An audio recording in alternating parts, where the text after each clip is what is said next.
Mas gugustuhin kong mamatay na lang kaming dalawa. Kesa patayin siya ng aswang. Hindi mangyayari yan dahil habang nakatayo ako, walang pwedeng gumalaw sa'yo.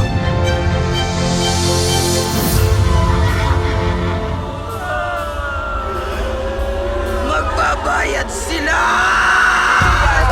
Tara na, mauna tayo. Nagmamadali kami. God damn it, Iho! Mamamatay tayo dito! Tara!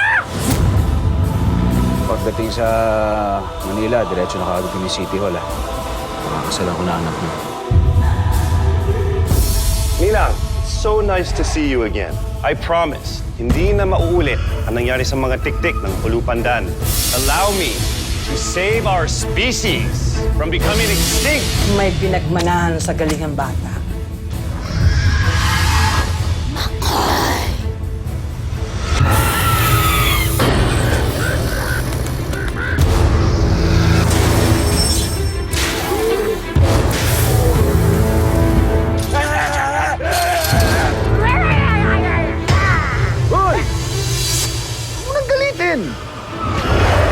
Makoy, it would be my honor and privilege to see you die.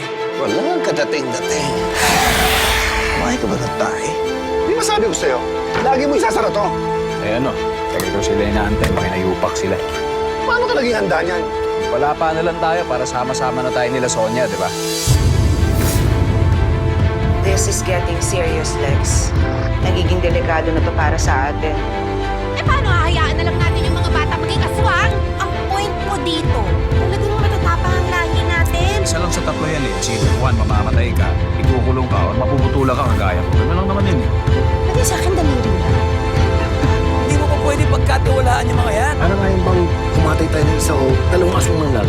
Mamatay rin naman tayo, di ba? Mamatay na tayo lumalaban.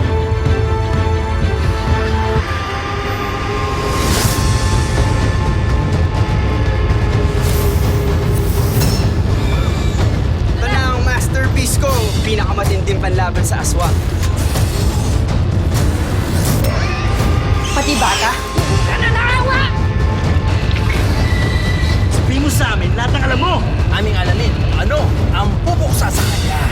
Baka makasuhan tayo ng human rights. Hindi naman human to. Aswang rights!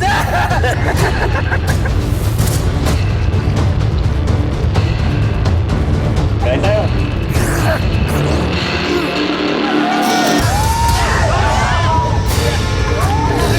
Ang pating kahit hindi kumakain ng tao, pating pa rin. Kakainin kita!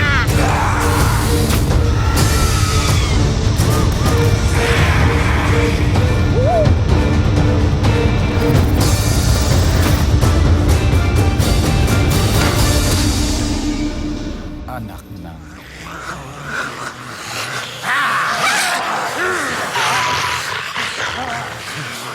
Ugok!